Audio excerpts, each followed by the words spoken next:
Es gibt Autos, bei denen man das Gefühl hat, dass die Zeit irgendwann einfach stehen geblieben ist. Und genau so ein Fahrzeug schauen wir uns heute an. Einen Mercedes SL, der 40 Jahre alt ist und trotzdem aussieht, als hätte er das Autohaus gerade verlassen. Außerdem hat er eine Geschichte, die lückenlos dokumentiert ist, mit Unterlagen, die heute kaum noch jemand besitzt. Viele Details werden hier selbst eingefleischte Mercedes-Fans überraschen. Das Beste daran, das Fahrzeug ist kein Museumsstück, sondern gehört meinem Bekannten, der den Wagen vor kurzem gekauft hat. Bleib also dran, es wird gleich sehr interessant.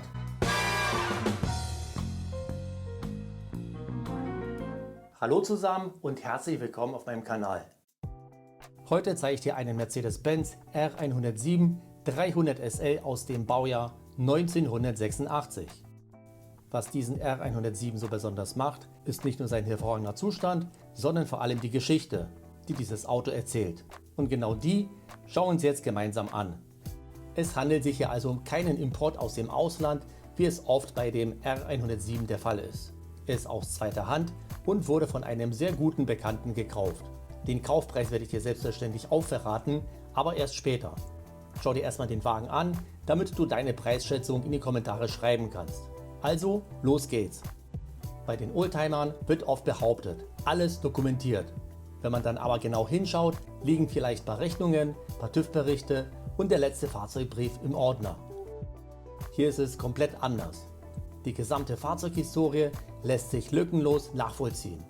Alle TÜV-Berichte, alle Reparaturrechnungen, die kompletten Serviceunterlagen, die Verkaufsprospekte, die originale Preisliste und die Bestellunterlagen sind vorhanden. Ein echtes Highlight sind die originalen Demontagewerkzeuge für das Hardtop. Viele Besitzer haben diese Werkzeuge irgendwann verloren. Heute sind sie deshalb nur noch sehr schwer zu bekommen und erzielen auf dem Sammlermarkt Preise von bis zu 500 Euro. Ja, und gerade solche Details zeigen, mit welcher Sorgfalt und Wertschätzung dieses Fahrzeug über die Jahrzehnte behandelt wurde. So, jetzt schauen wir uns aber den Wagen genau an. Der Lack befindet sich in einem sensationellen Zustand. Man muss wirklich schon sehr genau hinschauen, um überhaupt Gebrauchsspuren zu entdecken. Auch sämtliche Chromteile sehen hervorragend aus. Gerade beim R107 ist es keine Selbstverständlichkeit. Viele Fahrzeuge leiden heute unter stumpfen Chromleisten oder nachlackierten Blechteilen. Und während bei den meisten Fahrzeugen auch die Aluminiumfelgen feine Kratzer oder Bordsteinspuren aufweisen, präsentieren sie sich bei diesem Exemplar in einem außergewöhnlich gepflegten Zustand. Selbst die 5. originale Felge liegt als Ersatzrad unbenutzt im Kofferraum. Das Beste daran, der originale Zettel befindet sich immer noch auf der Felge. Sowas sieht man heute nur noch extrem selten. Extrem selten ist auch der ungeschweißte und rostfreie Zustand der Karosserie. Hier wirken sogar die kritischen Wagenheber-Aufnahmen fast wie neu. Und die Radhäuser sowie der Unterboden sehen nach der Trockeneisstrahlung neuwertig aus. Kommen wir nun zu der Beleuchtung. Die originalen Bosch-Scheinwerfer befinden sich in einem hervorragenden Zustand. Sie sind frei von Beschädigungen, Rissen oder Steinschlägen und überzeugen mit einer klaren, gepflegten Optik. Ergänzt wird das Gesamtbild durch die Blinker sowie die Rückleuchten, die sich ebenfalls in einem ausgezeichneten Zustand befinden. Auch hier sind keine altersbedingten Schwächen vorhanden. Insgesamt vermittelt dieser SL ein äußerst stimmiges Gesamtbild. Betrachtet man dieses Fahrzeug aus verschiedenen Perspektiven, wird schnell deutlich, mit welchem Anspruch an Qualität und Verarbeitung Mercedes dieses Modell entwickelt hat. Die ausgewogenen Proportionen und die klare Formsprache wirken bis heute zeitlos. Statt auffälliger Designelemente oder übertriebener Linien setzt der R107 auf klassische Eleganz und Zurückhaltung. Genau diese gestalterische Klarheit sorgt dafür, dass er auch heute noch stilvoll erscheint. Jetzt werfen wir einen Blick in den Innenraum. Ein besonderer Blickfang sind hier die grauen MB-Tex-Sitze. Sie präsentieren sich in einem nahezu neuwertigen Zustand und vermitteln den Eindruck, als wären sie gar nicht benutzt worden. Beim MB-Tex handelt es sich um ein hochwertiges Kunstleder von Mercedes-Benz, das sich durch seine außergewöhnliche Robustheit und Langlebigkeit auszeichnet. Und genau das sieht man hier eindrucksvoll. Die Sitze wirken fast wie neu, keine Risse, keine Flecken und keine durchgesessenen Flächen. Einfach super. Der Rest passt natürlich auch dazu. Die Teppiche in sämtlichen Bereichen, die Türverkleidungen sowie insbesondere der Dachhimmel präsentieren sich in einem ausgezeichneten Erhaltungszustand. Weder Abnutzungserscheinungen noch Verschmutzungen sind festzustellen. Selbst das Lederlenkrad wirkt immer noch perfekt. Ansonsten ist die Ausstattung ziemlich übersichtlich. Der Wagen besitzt keine elektrischen Fensterheber.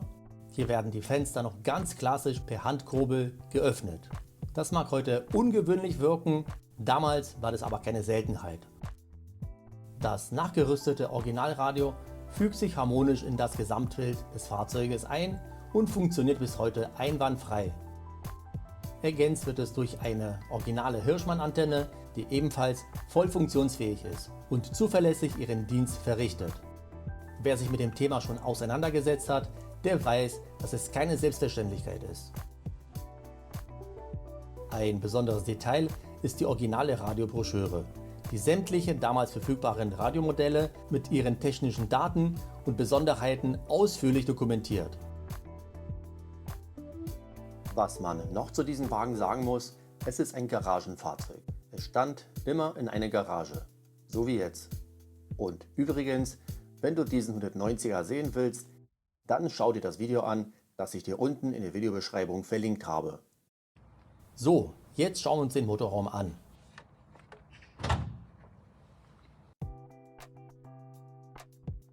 Unter der Motorhaube arbeitet hier der bekannte Reihensechszylinder M103. Er leistet 180 PS und 255 Newtonmeter.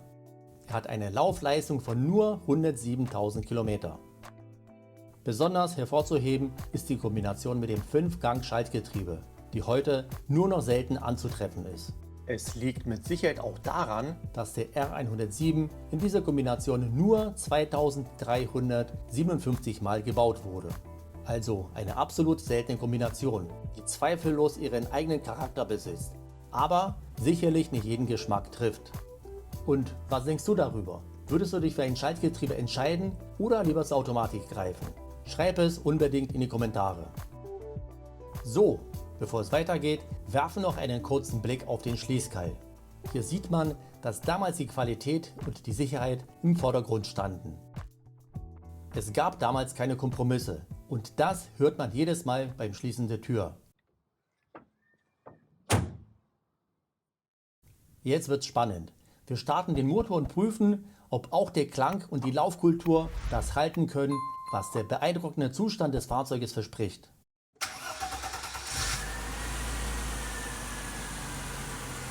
Ja, auch hier kann man nicht meckern. Einfach toll. Dieses Fahrzeug zeigt eindrucksvoll, welchen Unterschied eine konsequente und fachgerechte Pflege machen kann. Wenn du dein Fahrzeug ebenfalls langfristig in einem Top-Zustand erhalten möchtest, dann schau dir gerne die Videobeschreibung an. Dort findest du die passenden Pflegeprodukte und Empfehlungen. So, jetzt geht's aber weiter. Wir schauen uns den Kofferraum genauer an. Auch dieser präsentiert sich sauber und vollständig. Neben dem bereits gezeigten Reserverad überzeugt auch das originale Werkzeugset.